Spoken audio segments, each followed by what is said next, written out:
The modern JRPG landscape feels strangely paralyzed. We're living in the era of the safe bet.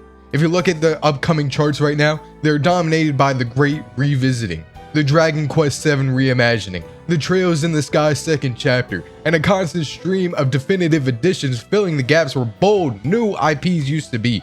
The industry has become a curator of its own past. Right in the middle of this nostalgia cycle, on February 26th, we have the official remaster of Tales of Berseria. For console players, this is a moment of celebration, but for those of us on PC, the patch notes feel like an afterthought, a few quality of life tweaks, and a resolution bump that the modding community solved years ago. I spent the last month playing the original PC version with 4K upscaled textures and the TB Fix mod, essentially playing the remaster months before it even hit the shelves. As I sat there looking at the game that, technically speaking, is a budget-strapped PS3 project that was released on the PS4 at its core, I realized something that made the rest of 2026 lineup look a bit hollow. Tales of Berseria isn't just a good game that deserved a port. It's a jagged, uncomfortable, and fiercely honest masterpiece that does things with its narrative and characters that modern JRPGs are still too afraid to touch. In a year defined by looking backward, Berseria is the only game that feels like it's looking right at us. Now, we have to address the elephant in the room, the aesthetic. I have a friend who, upon seeing the game for the first time, immediately dismissed it as Chinese Goonbait. And looking at the thumbnail for this video, I've realized he wasn't entirely wrong. If you search for photos of Velvet Crowe, it is incredibly hard to find one where she looks like the vicious, menacing creature she actually is in the game. Most of the iconography presents her as Goonbait. Tattered clothes, exposed skin, and an aspirational bad bitch look. But within the first hour of playing, that perception dies a violent death. The game is far more interested in trauma and ideology rather than being attractive.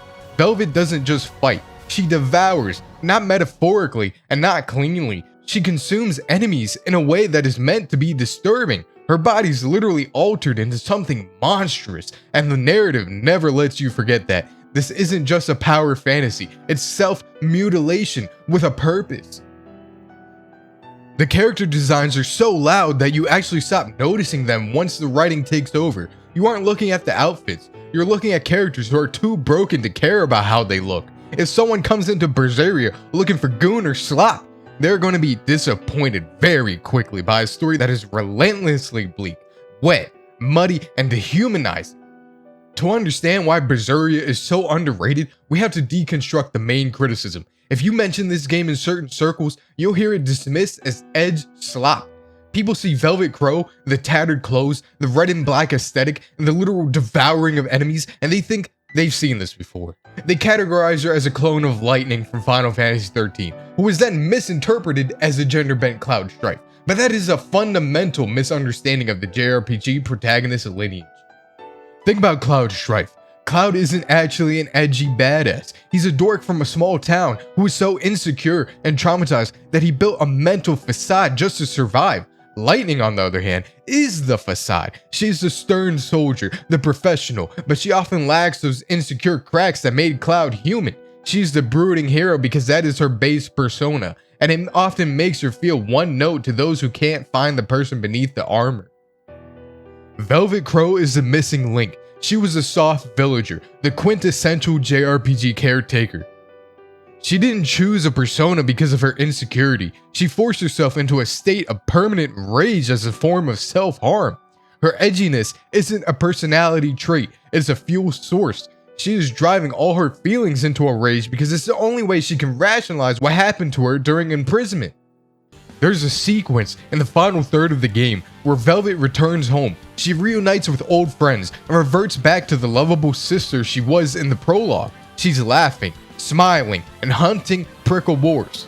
As a player, you don't feel happy. You feel a drop in your heart. You feel an overwhelming sense of dread. You realize that the girl in that scene is dead. The innocent Velvet is a ghost, and seeing her pretend to be alive is more painful than seeing her scream in rage. Rage is the only thing that gives her a purpose after losing everyone she loved. If she stops being edgy, she collapses. She isn't just an anime trope. She is a case study of how trauma can turn a soft heart into a weapon. In the JRPG space, Rage is usually performed as a high-pitched screaming or low-pitched grumbling. It's often cool or badass. But Velvet is never played off as cool. She plays as someone barely holding herself together. The moments that stuck with me the most weren't the battles or the big cinematic shouts. It was the quiet. There was a specific tone her voice actor uses when Velvet is talking to Laphicet or reflecting in the silence of a camp. Her voice cracks, not enough to break into a full stop, but enough to remind you that everything she's doing is forced. You can hear the physical exhaustion in her delivery. It's the sound of a woman who has to consciously feed her rage every single morning just to keep from collapsing under the weight of her own grief. This sincerity is what saves the dialogue. On paper, Velvet says things that could easily be dismissed as cringe or try-hard anime tropes, but because her voice actor injects such a strain and desperation into the lines, it stops being posturing and starts being self-preservation. Velvet needs to believe the edgy things she says, or else the 3 years she spent in a hellish prison eating demons becomes meaningless. The performance communicates that anger isn't her personality, it's her armor. Every hero needs a villain, but Berseria doesn't just give you a villain. They give you the JRPG equivalent of the master Fallout. Shepard Artorius is terrifying because he isn't lying. He isn't power hungry or cruel for the sake of it. He's a man who suffered the ultimate loss, his family, and concluded that human emotion is the root of all suffering. His solution is quantitative. If you remove the capacity to feel, you remove the capacity for pain. On paper, Artorius is kinda based. This is where my conspiracy theory brain really kicks in. In most JRPGs, the plot is a slow climb towards preventing an apocalypse. You are the thin line between existence and non-existence. But Tales of Berseria does something far more unsettling. It starts after the apocalypse has already been solved. The Abbey isn't just a church or a governing body. It is the realization of a new world order. It is the system designed to suppress the individual for the sake of collective stability. For the average citizen in the Holy Midgand Empire, Artorius Collebrand isn't just a villain. He's the man who turned off the lights on a world of screaming chaos. He ended the demon blight. He brought order to the streets. He effectively saved the world. And your job as the player is to ruin it. You're the agents of chaos and emotion, fighting against a villain who is wrong, but not lying. This creates a fascinating moral friction that most games are too cowardly to touch. Usually villains want to destroy the world because they're evil or mad. Artorius wants to stabilize the world because he is rational. He represents a quantitative good in a world where fewer people die, where cities don't burn, where reason dictates the path of humanity. But to achieve this, he has to perform a global lobotomy. He has to strip away the very thing that makes people human, their capacity to feel deeply, to act irrationally, and to choose their own destruction. This is the ultimate conspiracy, a world where you are safe, fed, and protected, but only if you agree to stop flying. This is why characters like Teresa are so vital. Everyone points to Eleanor as Velvet's mirror, but Teresa is the more apt fit. Both women are defined by a singular, obsessive devotion to their brothers. Both will do anything to protect that bond. This is where the Abbey's New World Order reveals its cracks. Artorius preaches a world of pure reason, yet he built that world on the foundation of his own trauma. He used the death of his wife and unborn child as the catalyst to lobotomize the planet. The system claims to be above emotion, but it is fueled by it. When Velvet forces Oscar into a corner and he's accidentally devoured, we see Teresa's reason vanish instantly. She doesn't act like a stoic praetor. She reacts like a beast. She becomes exactly what the Abbey hunts. It proves that no matter how much you save the world, no matter how much doctrine you print, you cannot delete the biological, irrational drive to protect the people you love. The Abbey's reason is a total farce because it's a standard they only applied to others. Artorius used Laphicet's logic to justify a ritual, but Velvet's rage is just the other side of that same coin. By devouring Oscar, Velvet forces Teresa to feel the same jagged, unfair grief that started this entire mess. It destroys the moral high ground of the Abbey because it proves that under white capes and holy incantations, they are just as governed by feeling as the demons they execute. To understand the weight of this outlaw status of the party, we have to look back at Final Fantasy XIII. There's a deep structural parallel between Velvet's crew and the cast of the Cocoon Exodus. Both groups are composed of people who have been branded or cursed by a higher power, the Lassie in Final Fantasy XIII and the demons in Berseria. In both games, you have a cast of outlaws trying to outrun a fate that has already been decided for them. In Final Fantasy XIII, the party is hunted by a society that views them as biohazards, as harbingers of the end. They're fleeing a world they once called home, trying to find a way to exist in the margins of a system that wants them purged. But Berseria takes this branded outlaw trope and sharpens the edge. While the cast of Final Fantasy XIII often feels like they're reacting to their curse, trying to find a way to fulfill their focus without losing their humanity, Velvet's crew leans into the curse. They don't want to be saved by the system that branded them, they want to tear that system down with the very claws the system gave them. In Final Fantasy XIII, Lightning and her companions are trying to prove that they're still human despite their brand. In Berseria, Velvet and her misfits have accepted the world no longer considers them human, and they use that exclusion as a weapon. This is the central tension that keeps the retention high during the long, repetitive hallway crawl. You aren't just moving toward a boss, you're moving towards the dismantling of a utopia. Think about the sheer audacity of that narrative choice. The Abbey has fixed the world. They have removed the demons. They have created a society where a mother can walk her child down the street without fear of a monster attack. And here you come, the Lord of Calamity, bringing the monsters back, bringing the tears back, bringing the rage back. The game forces you to ask, is a world perfect, unfeeling peace worth the loss of an individual agency? Artorius says yes. He argues that human emotion is a volatile chemical that only leads to war and grief, and he isn't entirely wrong. We see the destruction Velvet causes in her wake. We see the collateral damage of her revenge. Berseria argues that a saved world without the capacity for pain is not a world worth living. It's just a museum. It's a cemetery where all the bodies are still walking. By framing your party as outcasts escaping their judgment, the game makes you feel like a participant in a rebellion against the very concept of the greater good.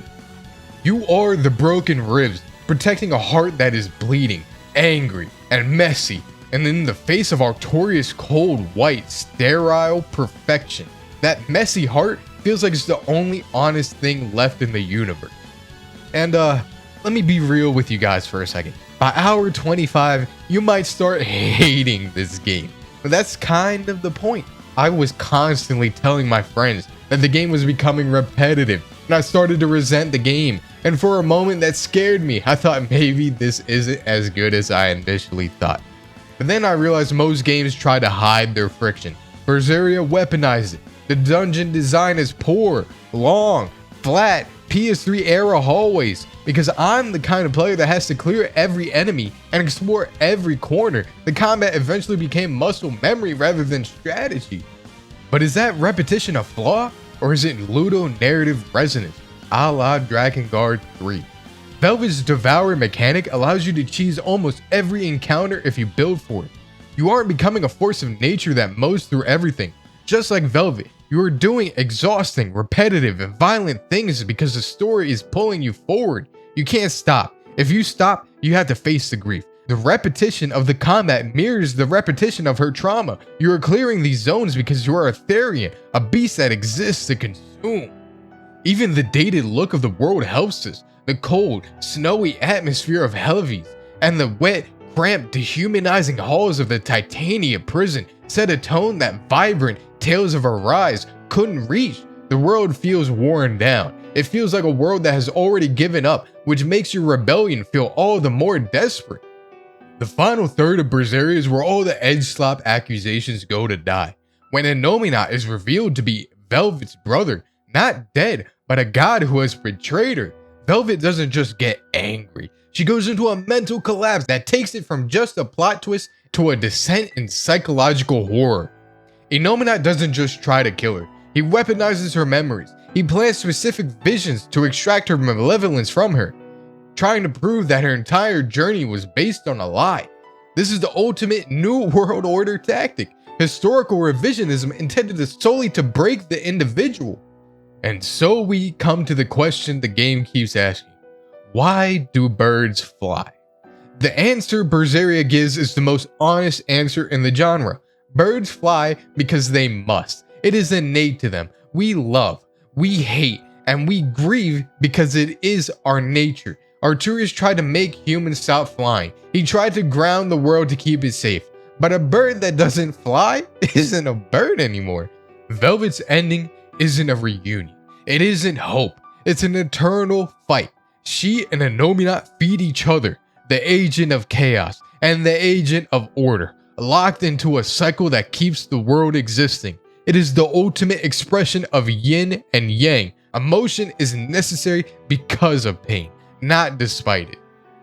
So here we are in 2026. A new generation is about to experience this game for the first time on modern consoles. I hope they don't just see it as another anime game. Tales of Berseria represents the cinematic peak of what a JRPG can be when it stops trying to be a hero's journey and starts trying to be a character study. It was made on an anemic budget, but it has more soul, more care, and more honesty than games with 10 times the resources.